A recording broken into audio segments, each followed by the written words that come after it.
decided you need to take that 10% of yourself and put it back in. I'm not talking about 110%, because there's no such number. I'm talking about that 10% of you that makes a difference. The 10% that says that policy, that procedure, that evolution is unequivocally yours. You own it. When somebody else down the line sees it, they know that, hey, this was done by Wiley Oliver, or this was done by Dan McGrew. And truthfully, that's what I'm a product of. I'm a product of all those people that took the time to put that 10% in that made a difference. So your legacy lives on, and that's really the legacy of the leader of the United States Navy. It's not the policy, it's not the programs, it's not the procedures you put in place. It's that 10%, that tithing that you put into the people. That's the legacy that lives on far after you retired, far after you've transferred. It lives on, and it lives on forever. The second thing that I want to share with you is that you need to always have a little bit of fun. This is how this works. Is that you've got to put a little motion behind the emotion. You've got to simulate the stimulate to make that actually work. In that, you can have all the positive thoughts you want in the world, but if you don't put anything behind it, it means absolutely nothing. It'd be like walking around all day. I'm so happy. This is the best day. They like me. They really like me. I'm so popular. All right? But if you throw your head up and a smile on your face and act as if, put a little emotion behind the emotion, it means you tell yourself that, it will actually be.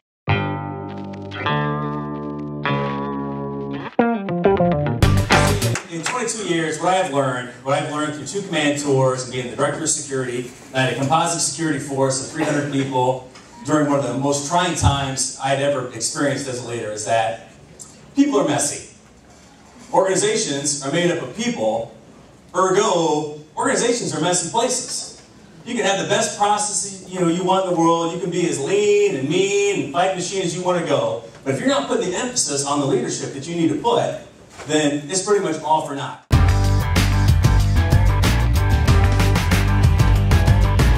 Begin laughing hysterically and don't stop.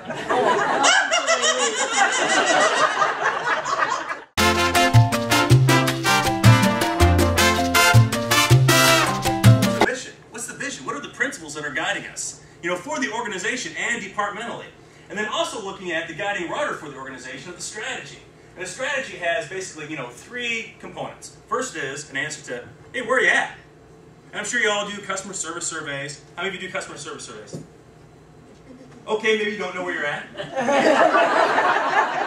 The second question you need to ask yourself is where you're going as an organization, as an department. And the third part is how you're going to get there. And all of that really, within a department, individually should be communicated, but also should be in direct alignment with the overall organizational goals. This hits us. Bam, that hits us. And all we want to do is fix that problem no matter what. But sometimes we can predispose ourselves to the situation, to the outcome of the situation, before it even begins. I'm going to tell you a little story about a guy. He was driving out in the middle of the country and he got a flat tire. It was a cold Wisconsin night. Yes, in Wisconsin, I know it's hard to believe. Cold Wisconsin night, he pops out of his car, he goes back to the back of his car, pops open his trunk, only to realize he doesn't have a jack. He's like, man, I don't know what to do. So he flips open his cell phone, just like this. He had a cool SpongeBob phone, just like me. Only to realize he was completely out of range. And he's like, man, I don't know what I do. So he's standing there, he's tapping his foot, he's thinking. And he sees this little glimmer of light over on the horizon. He's like, I wonder if that's a farmhouse. So he starts walking. He starts walking and he starts thinking, I know these people aren't going to let me borrow their jack. I just know it. And the further he gets, the angrier he gets. So he's walking and he's walking and he's walking. So finally he gets up to the door and he pounds on the door. And this old guy opens the door and he slugs him in the face and says, I don't want to borrow your damn jack anyhow. The moral of the story is, don't borrow jacks. Integrity! Discipline! Integrity! Discipline! Integrity! Discipline! Integrity! Woo, that's Discipline! woo! That's motivational right there. Yeah.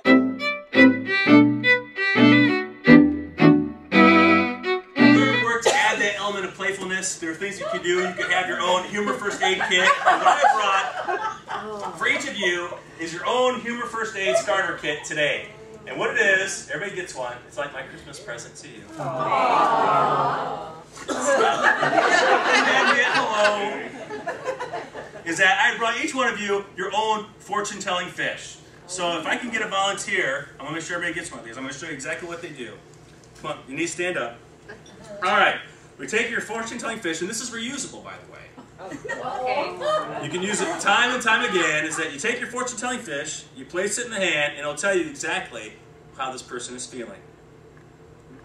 All right, it's moving up on, curling on both ends. Ooh, she is passionate. We'll see you later.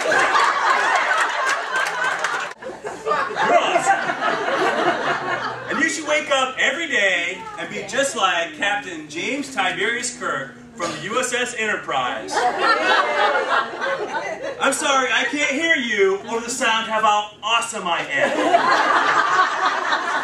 That your spouse, your significant other, is in the other room calling to you, and you're looking in the mirror and saying, can't hear you. Over the sound of how awesome I am. Because if you're awesome, your work product's going to be awesome, your customer service is going to be awesome, your life's going to be awesome, everything is going to be absolutely awesome, like living on the bridge of the USS Enterprise. And I'm not just talking crazy here, folks. If we use our smiley formula, I think no matter what side we're on, we'll always be feeling a little bit better. You know, remember our standards, remember to monitor our attitude, invest in that integrity, laughing, exuding excellence, and always remembering that no matter what, you're your best asset, and you are absolutely awesome, just like James Tiberius Kirk. So thank you very much for having me. Merry Christmas.